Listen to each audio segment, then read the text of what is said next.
We provide you the platform to turn your dreams into reality. Give wings to your aspirations with KR Mangalam University. Cash कांड में फंसे justice Yashwant Verma की मुश्किलें हर बीते दिन के साथ और ज्यादा बढ़ती जा रही हैं।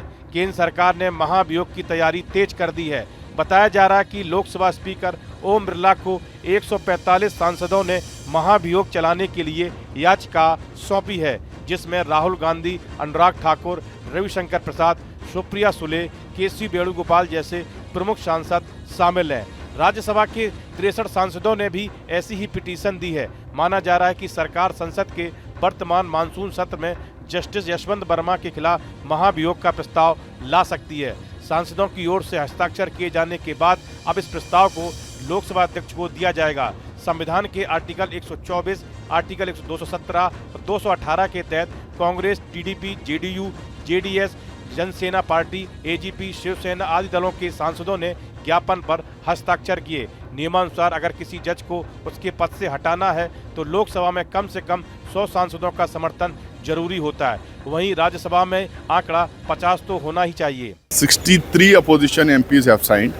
हम लोगों ने साइन करके आज चेयरमैन साहब को हम लोगों ने सबमिट कर दिया। हम लोगों ने नोटिस दी कि उनको हटाने के लिए, क्योंकि उनके घर में इतना कैश पाया गया था, तो इसके ऊपर चर्चा होना चाहिए, इंक्वायरी कमेटी बैठना चाहिए, फिर उसमें साबित होता तो उनका इम्पीचमेंट होना। सांसदों द्वारा हस्ताक्षर किए गए प्रस्ताव को स्वीकार करना या नहीं करना लोकसभा अध्यक्ष के अधिकार में है। प्रस्ताव स्वीकार होने की स्थिति में एक कमेटी बनाई जाएगी जो 1 से 3 महीने में इस मामले में अपनी रिपोर्ट देगी। अगर प्रस्ताव अमल में आया तो शीतकालीन सत्र में ही महाभियोग प्रस्ताव पर सदन की कार्रवाई होगी। इससे पहले केंद्रीय मंत्री किरण रिजिजू ने जानकारी दी थी कि 100 सांसदों ने एक नोटिस पर साइन किया है। वो नोटिस जस्टिस यशवंत वर्मा को हटाने को लेकर है। सरकार इस मुद्दे पर अपना मत स्पष्ट कर चुकी है कि वो किसी भी तरह की राजनीति में नहीं पड़ना चाहती। एक आम सहमति बनाकर जस्टिस वर्मा को उनके पद से हटाना है।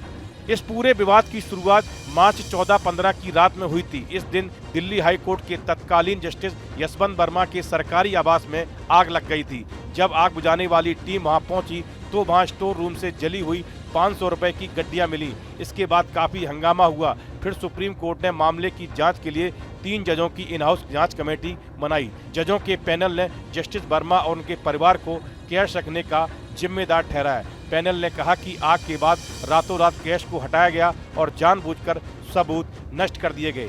जांच रिपोर्ट के सामने आने के बाद सुप्रीम कोर्ट के तत्कालीन सीजीआई संजीव खन्ना ने इसे भारत के राष्ट्रपति और प्रधानमंत्री को महाभियोग की सिफारिश के साथ भेजा था। वैसे एक तरफ देश की संसद जस्टिस वर्मा के खिलाफ एक्शन लेने की तैयारी कर रही है, वहीं दूसरी तरफ खुद justice Yashwant Verma supreme court पहुंच चुके हैं। उन्होंने आरोप लगाया कि जो जांच कमेटी इस पूरे मामले की तफ्तीश कर रही है उसने उन्हें सही तरीके से अपना पक्ष रखने का मौका नहीं दिया गया। उनका कहना था कि उन्हें अपनी बात रखने का मौका नहीं दिया गया। उन्होंने इस संबंध में सुप्रीम कोर्ट का दरवाजा खटखटाते हुए महाभियोग के खिलाफ याचिका भी दायर की थी। जस्टिस यशवंत वर्मा ने रीवा विश्वविद्यालय से लॉ में ही ग्रेजुएशन पूरा किया। 8 अगस्त 1992 को वे एक एडवोकेट के रूप में नामांकित हुए।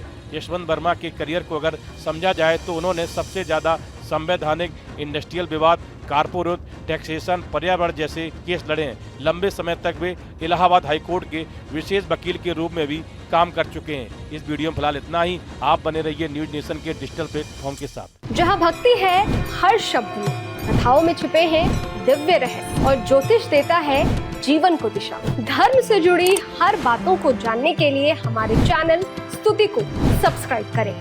चैनल पर जाने के लिए इस लिंक पर क्लिक करें।